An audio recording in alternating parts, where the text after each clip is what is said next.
Gujarat number 1 engineering university Sankalchand Patel university.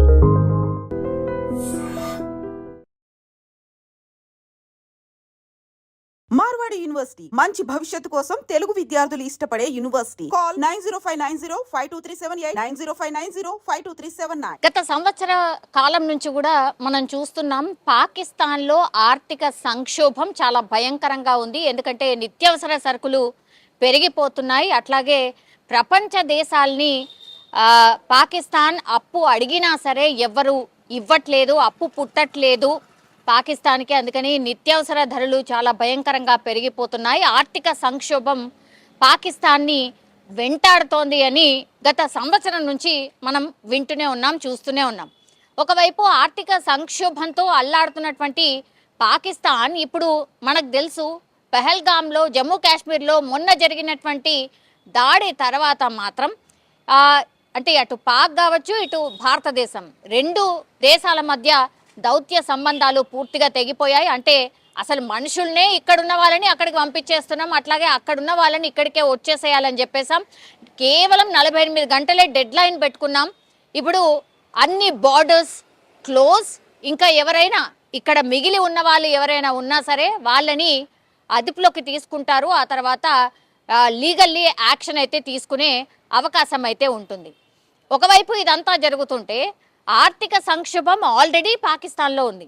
ఇప్పుడు అది తీవ్రతరం అయిపోయింది. ఎందుకంటే యుద్ధం ఏ సమయంలో అయినా జరగొచ్చు అనేది పూర్తిగా ఒక ఉద్రిక్త వాతావరణం బార్డర్స్ దగ్గర ఉంది అనేటువంటిది మనకు తెలిసినటువంటి విషయమే. సో ఇంకా కూడా కవ్వింపు చర్యలకు దిగుతూ ఇంకా కూడా డైలాగులు కూడా పాకిస్తాన్ దగ్గర నుంచి ఇంకా కూడా వస్తున్నాయి. అంటే రెచ్చగొట్టే వ్యాఖ్యలు ఇంకా కూడా వస్తున్నటువంటి పరిస్థితి అయితే కనిపిస్తోంది. అటు పాకిస్తాన్ అనుకోండి, ఇటు మన దేశం కూడా పూర్తిగా యుద్ధం ఒకవేళ వస్తే ఏమేం చేయబోతున్నాం, సో అవన్నీ కూడా రక్షణ శాఖకు సంబంధించిన అన్ని ప్లాన్స్ రెడీ చేసుకున్న పరిస్థితి. అంటే యుద్ధానికే నిజంగా దిగే సిచ్యువేషన్ వస్తే మాత్రం పై చేయి మనదే ఉంటుంది అని అక్కడున్న వాళ్ళే, అక్కడ నివసిస్తున్నటువంటి ప్రజలే చెప్తున్నారు. ఇక్కడ నిత్యావసరాల సరుకులే దొరకనటువంటి పరిస్థితి. అసలు భారతదేశంతో ఎందుకు పెట్టుకుంటున్నారని కామన్ పబ్లిక్ మాట్లాడుతున్న సిచ్యువేషన్లో ఇప్పుడు లీడర్స్, సోకాల్డ్ లీడర్స్ ఎవరైతే ఉంటారో ఇంకా కూడా రెచ్చగొట్టే వ్యాఖ్యలే మాట్లాడుతున్నారు. ఇంకా కవ్వింపు చర్యలకే దిగుతుంది పాకిస్తాన్ సైన్యం. సో ఈ మాట ఎందుకు చెప్తున్నానంటే, నిత్యావసరాలు అంటే రోజు పాలు కావచ్చు, గుడ్లు కావచ్చు, బియ్యం కావచ్చు, కూరగాయలు కావచ్చు, ఇవన్నీ కూడా అసలు అందనంత ఎత్తుకు వెళ్ళిపోయాయి. ఫర్ అన్ ఎగ్జాంపుల్ కొన్ని చెప్తున్నాను నేను. కోడిగుడ్లు డజన్ ఎంత ఉంటాయి?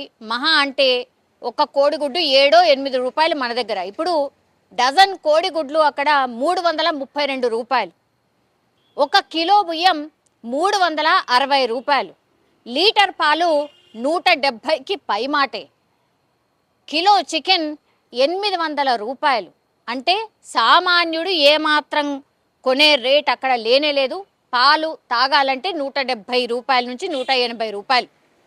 గుడ్లు కొనాలంటే డజన్ పూర్తిగా 300 పైమాటే, 330 పైమాటే. చికెన్ 800. సో ఎవరైతే అక్కడ పైసా ఉన్నోళ్ళు ఉంటారో, ఎంతో కొంత ఎఫర్ట్ చేసే వాళ్ళు ఉంటారో వాళ్ళు మాత్రమే కొనుక్కొని తినే పరిస్థితి. మరి సామాన్యుడి పరిస్థితి ఏంది అనేది కూడా ఇప్పుడు ఆందోళన కలిగిస్తున్నటువంటి విషయం అయితే కనిపిస్తోంది. సో ద్రవ్యోల్బణం, ఆర్థిక సంక్షోభం పూర్తిగా పాకిస్తాన్ని ఇంకా ఇంకా కూరుకుపోయేలా చేసింది ఆల్రెడీ. ఇప్పుడు యుద్ధం నిజంగానే అనివార్య పరిస్థితుల్లో యుద్ధం మేఘాలున్నప్పుడే ఇలాంటి సిచ్యువేషన్. ఒకవేళ నిజంగా యుద్ధమే జరిగితే మాత్రం పూర్తిగా పాకిస్తాన్లో ఇంకా ఏవైతే తిండికి సంబంధించిన అంతర్యుద్ధాలే జరిగే అవకాశం ఉంది. అక్కడదక్కడనే అంటే వాళ్ళే కొట్టుకునే అవకాశం ఉంది. దొంగతనాలు, ఇట్లా దోపిడీలు జరిగే అవకాశం ఉంటుంది. ఎందుకంటే ఆహారమే మనిషికి కావాల్సింది. అట్లాంటిది ఆహారమే ఇంత భయంకరంగా పెరిగిపోతుంటే, ఇంకోవైపేమో యుద్ధం ముసురుకొస్తుంటే ఇంకా ఏం చేయడానికి ఉండదు.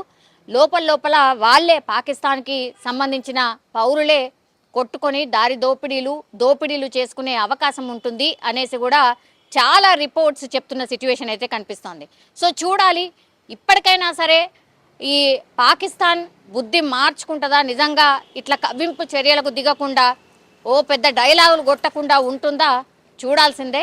మరి ఏం జరుగుతుంది ఏంటి? ఇప్పుడైతే నేను చెప్పినట్టుగా ఈ ధరలు ఇలా ఉన్నాయి, ఇంకా పెరిగే అవకాశం ఉంది కానీ తగ్గే అవకాశం అయితే కనిపించట్లేదు. ఇప్పుడు ఇది పాకిస్తాన్ పౌరులను ఆందోళన కలిగిస్తున్నటువంటి విషయం.